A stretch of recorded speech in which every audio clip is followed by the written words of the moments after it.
Okay, so I'm here in Swansea. This is my last full day here.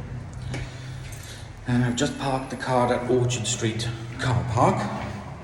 Because I remember coming to this car park years ago when I was a kid. With my parents, because the health centre was up near here.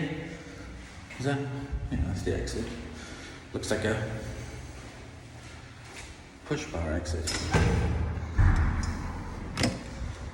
Okay, now trying to get me bloody bearings of where I am.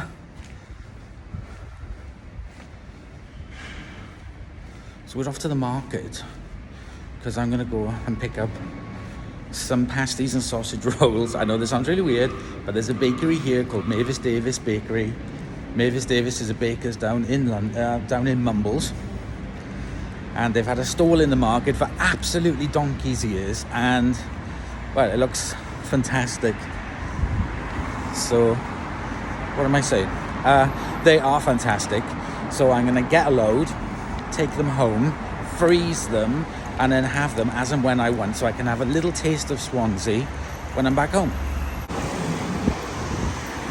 So much of this has changed since I was a kid. That is the Dragon Hotel. It was the Dragon, then it was the Forte Crest, and that is the hotel that I worked at for. I was there first of all for work experience, and then because when I'd finished college I carried on working there, and then that's where I found a job in London to transfer to another Forte Crest in London. So that's when I moved to London. So there used to be a big roundabout here, then there was a big underpass, and then they filled it all in and they've kind of put junctions here. They change this all the time. But anyway, so most of it I still remember. That shop there, which is purple, that used to be the Tandy shop. That restaurant, if you can see over there, that used to be the Wimpy. Yep, I remember it well. So we need to go down this way now, down towards the Kingsway. Okay, so I've changed my mind. I'm not going down the Kingsway. I'm going to come down here. And that still had the scaffolding outside of it. So it's had the scaffolding outside of it for years because of the front. That used to be Marks and Spencer's. Oh, actually, no, that used to be British Home Stores. And then that one used to be Marks and Spencer's. McDonald's, that used to be Halford's, but then it changed to McDonald's years ago, back in the late 80s. And that's the one where I had my first Big Mac. Here we have one of the little centres. There you can see Swansea Castle.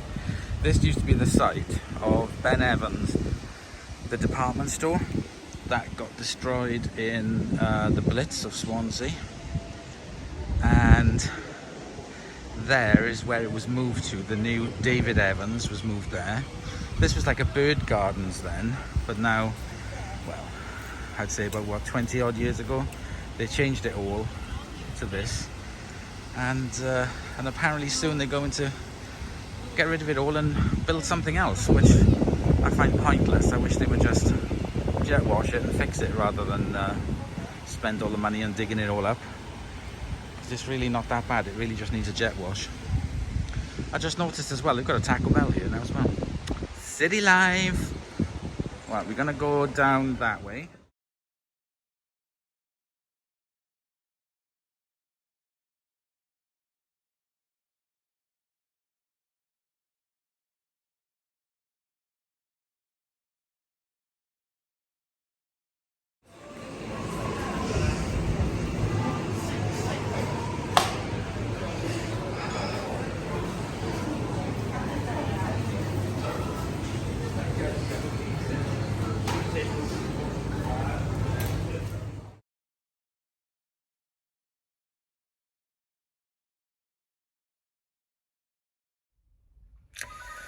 So, I thought I would do this little bit of a vlog because it's been a very turbulent 3 weeks. that I've been down here. 3 weeks and 1 day now. So I'm currently down here at the hospital, and there it is over there, being worked on, having a new front. I think it needs it. So I've put some stuff out about what's been going on with family issues and stuff, and so I thought I'd do a video for you guys to know exactly what's been going on. So back in the beginning of March, my mum went on holiday to North Wales, to Carnarvon, and on the second night suffered a heart attack and was taken to the hospital up there. And she was there for 4 weeks until because she needed to have a triple bypass heart operation. So she was transferred then to Liverpool and had the bypass operation. And she was there for maybe just under 2 weeks. And the plan was I was going to go up and pick her up, bring her back home, and stay with her for about 3 weeks or whatever, just to make sure she was over the operation and the whatever, because she was a bit immobile, blah, blah, blah. So she came home on the Wednesday before Good Friday. I came down on the Thursday, about 5 o'clock. 24 hours later, she was having a nap on the settee, and my dad sitting next to her on his chair. I went to make a cup of tea, and I could hear my dad calling for me. And when I went in, I could see my mother struggling. She was half sitting up and struggling she was just struggling. Now, my dad suffers from COPD due to a work accident he had many years ago, and he's on oxygen 24/7 in the house, so he's pretty much immobile. He can move around and stuff, but anyway, so I went over to her and I looked at her, and I could immediately tell that she was having a stroke. I knew the signs straight away. So I called for an ambulance. Thank goodness the ambulance was there within 4 minutes, and they were dealing with her. They got her into hospital. I was in the ambulance with her, and I knew it was a big stroke. From the way that she was acting, the symptoms. So anyway, so I was with her the whole time. I was even there in the triage with her, in casualty. That's how serious it was. They let me there while they were dealing with her. I had to come out while they took the clothes off and changed into a gown and stuff, but I was there. By this time, she'd sort of kind of come around a bit. She couldn't speak. She's left-handed, so she could move her left leg and she could move her left arm, but she couldn't speak. She couldn't move her right side. And because it had only been just under 2 weeks that she'd had the operation, they were worried that if they gave her the clot buster, it would basically make the bypass explode, if you know what I mean. So I had to give verbal permission for them to do it, because her scars had been healing so well. They'd taken the vein out of her left arm, and the scar was just so healed. It was incredible. And the scar on her chest as well, it was so healing so quickly that I was like, right, we have to take this risk, because if we don't give her the clot buster, then the chances are that she will not survive at all. If we do give her the clot buster, there is a chance that she could survive. So I decided to let them give her the clot buster, thank goodness. So when they gave her the clot buster, that was that, and I left. And so we've been sorting all that. She had a category 5 stroke, which is very severe. She's paralyzed on her right side. She has no speech. She knows who you are, and she can respond to questions. And when I've seen her, I've been asking her random questions about things in the house or the past or whatever, and she has been able to respond correctly, but sometimes it's a little bit mixed. Anyway, so that was 3 weeks ago. Then not Monday gone, but the Monday before, my dad's health was deteriorating, because he was worrying about my mum and this, that, and the other. We got called in twice. We got called in once, the middle of the night, the day of the stroke, so that's the early hours of Good Friday, to say our goodbyes, because they didn't think that she was going to pull through, because there was swelling in the head, and that would have meant like a hole in the head and let the brain. We were like, no, she's gone through enough. Enough is enough. Do you know what I mean? The bypass, triple bypass, everything, blah, blah, blah. Oh, I didn't get to bring her down home because they'd arranged this like Pope-mobile car to bring her down. Oh, that was a bloody nightmare. Anyway, so I just drove straight down here. So my dad was deteriorating, and then on the Monday, it was the Sunday, it was just horrendous. It was like, right, okay, I need to call an ambulance. So again, called my sister, called 999 again. Ambulance came really, really quick. I wasn't allowed to go in the ambulance with him, so they took him to hospital. And prior to this, they were worried about his kidneys. But anyway, his kidneys are failing. He's on daily dialysis. We got called in twice to say goodbye to my dad.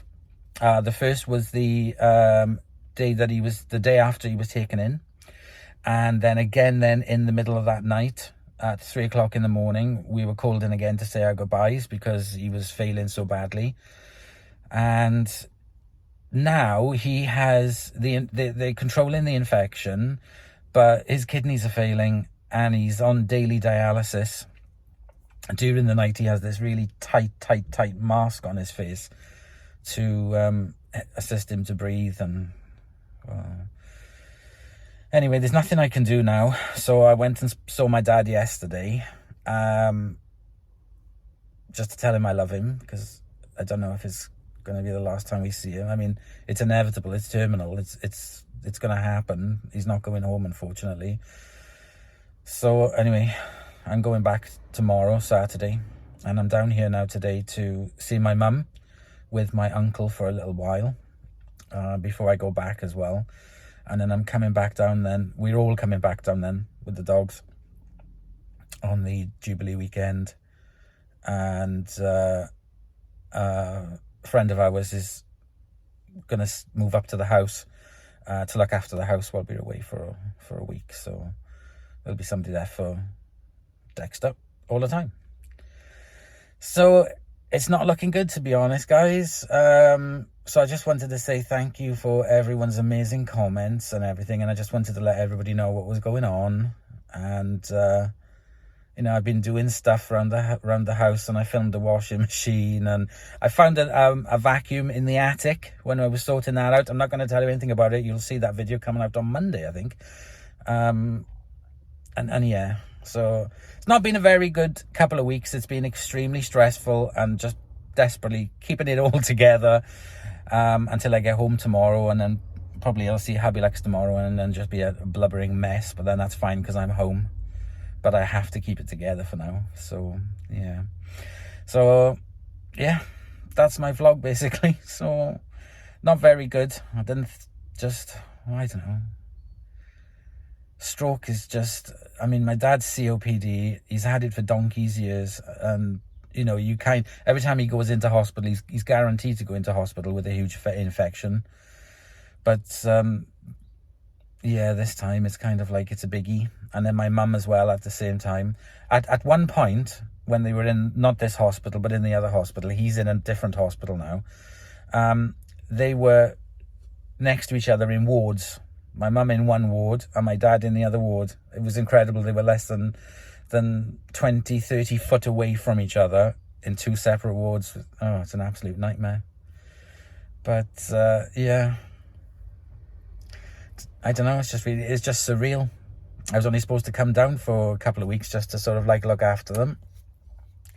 But I had that last 24 hours from when I came down to, it was literally 24 hours and 30 minutes when my mum had the stroke from when I got there. We had a good laugh. We had a really good laugh and a really good time for those 24 hours.